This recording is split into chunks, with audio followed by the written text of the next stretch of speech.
I don't know where we're going, but I sure know where we've been. Hanging on to the promises of the rings of yesterday. We've made up our minds. We ain't wasting no more time. And we win again. And we win again.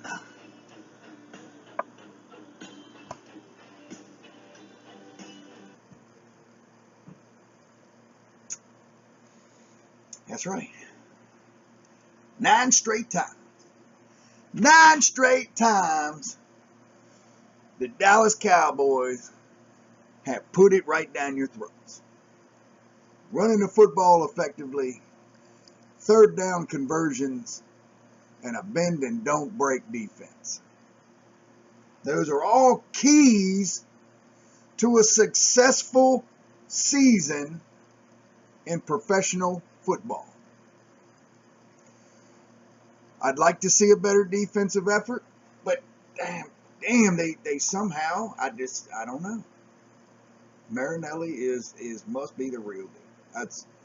Marinelli's got to be the real deal. When you don't have any stars on the defense, maybe Sean Lee, and you're still getting the job done. And Baltimore, by no stretch of the imagination, is Baltimore an offensive juggernaut.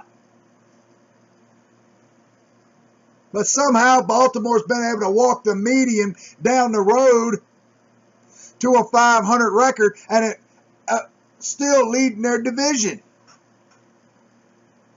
You know, a lot of people are talking about Dallas ain't played nobody. You can only play who the NFL puts in front of you. It's that simple. You beat the man across the field from you. You put a hat on a hat and you do your job every snap.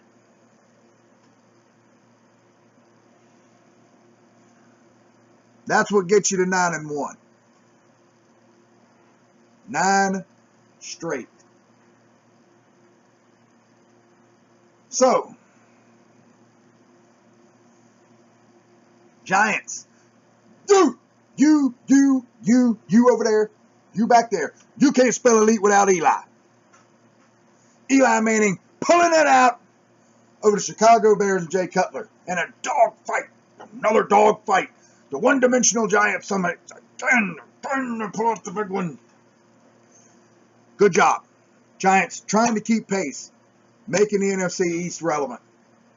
Very good. Speaking of not making the NFC East relevant, the basement-dwelling Philadelphia Eagles with another subpar effort versus a good team. And they were crushed. Crushed for it. Carson Wentz falling far behind Dak Prescott right now in the rookie quarterback situation. Let me tell you why. Because Carson Wentz ain't got any help. Everybody's this high on Dak Prescott. My God, they're winning because Dak Prescott is in there. Tony Romo's not. Dumb as hell. They're winning just like they did in 2014, except now their line is more seasoned. And they got a better running back than they had in 2014. They don't have a fumbling machine like DeMarco Murray was. Everybody wants to forget about that. Regardless, Carson Wentz not getting a lot of help, and he's trying to put it on his own back. He's a rookie, can't do that. He's throwing too many picks. So, Seattle moves on to be a close second team in the NFC race. Dallas Cowboys. Cowboys keep pace with their current schedule. I believe the Dallas Cowboys end up number 1 seed.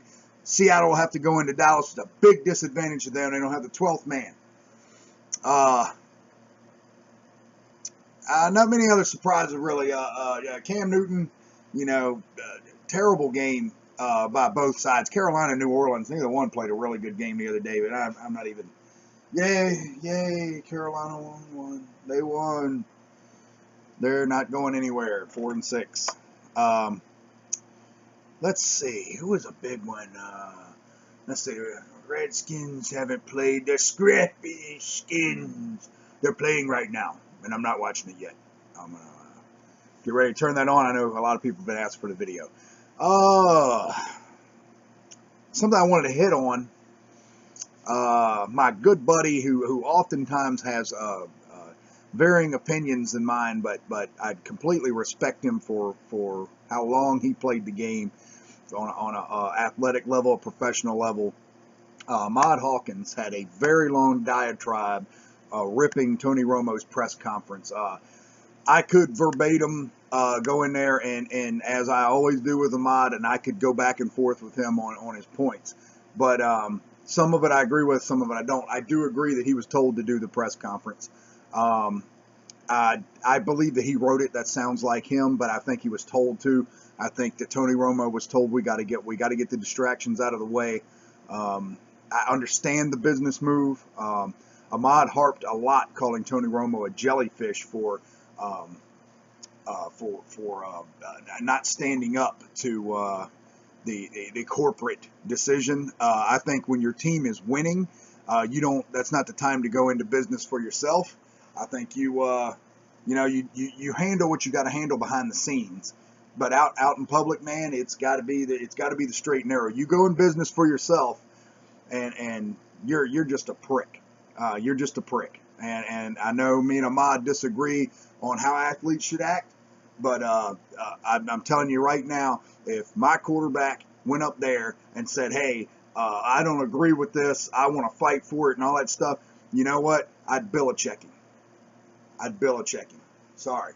I think what Bill Belichick does out there in New England works. There's a reason why they're a winning team every year, and anybody doesn't like it, you can carry your ass to Cleveland, just like he sent his boy Collins. So Tony Romo a jellyfish? Absolutely not. Absolutely not. He did the right thing, and he wanted to compete for his job behind the scenes, whatever he wanted to do. Hey, if they're not going to allow him to do that, he's got two choices. He can get paid to sit on the bench, which they've already said that they would let him do, and he can retire a Cowboy, or he can try to go to a team that may just be a quarterback away from a ring. And I'm very torn on that. I want him to retire a Cowboy, but you don't let that man compete for his job. Then I hope he goes to another team, and I would honestly laugh if he came back and whipped Jerry Jones' team's ass. That's just me. Man has given everything to that organization, and he's done everything right. But anyways, haven't asked to specifically speak on anything in particular, but as always, there's always something out there. Pittsburgh handled Cleveland. God dang. Man, they're bad. 0-10, 0-11.